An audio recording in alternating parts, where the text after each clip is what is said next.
Aren't you drinking? I never drink. Why?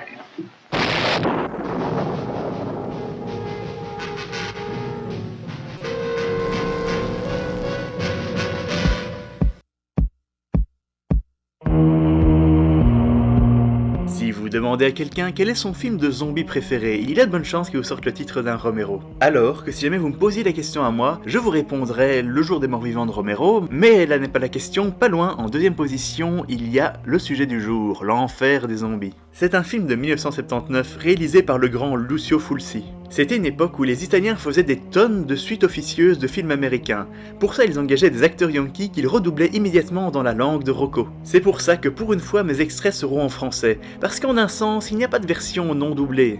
Je ferai de mon mieux, patron. Je tiens à citer dans la même lignée Bruno Mattei, qui a quand même réalisé Terminator 2 un an avant James Cameron.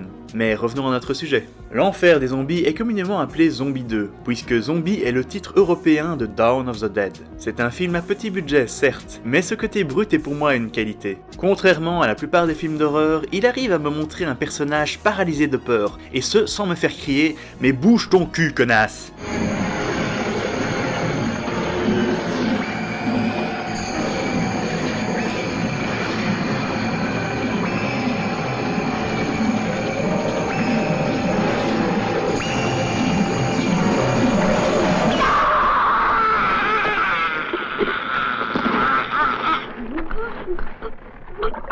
Le scénario est très simple, le docteur Ménard cherche une explication scientifique aux zombies vaudous. Sa conclusion est d'ailleurs la meilleure réplique du film. J'ai appliqué les méthodes de recherche spécifiques à la bactériologie, à la virologie, ainsi qu'à la radiologie. J'ai aussi pensé à des troubles psychiques, à la catalepsie. Et je n'ai rien trouvé, rien du tout. À côté de ça, une femme recherche la trace de son père disparu, aidée par un journaliste. Un vrai groupe du jeu de rôle l'appelle le Cthulhu. En fait, ça n'est pas une remarque anodine, parce que beaucoup des films de Fulci contiennent des références subtiles à Lovecraft. Mais je m'égare, cette joyeuse bande se retrouve donc sur une île infestée de morts-vivants. Ce sont pour moi les meilleurs zombies de l'histoire du cinéma, et ce pour une raison très simple. Ils ont les yeux fermés.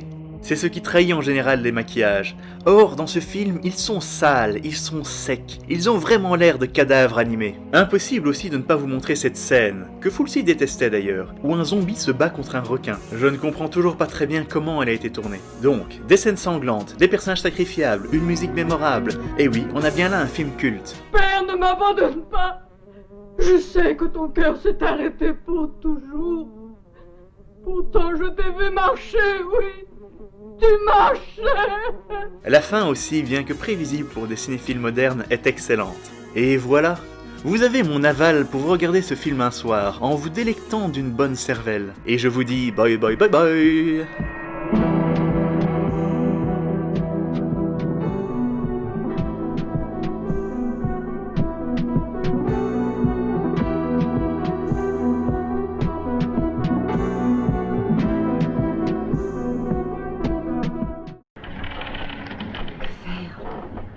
Bah, je pense bien à quelque chose, mais pour ça, on doit être deux.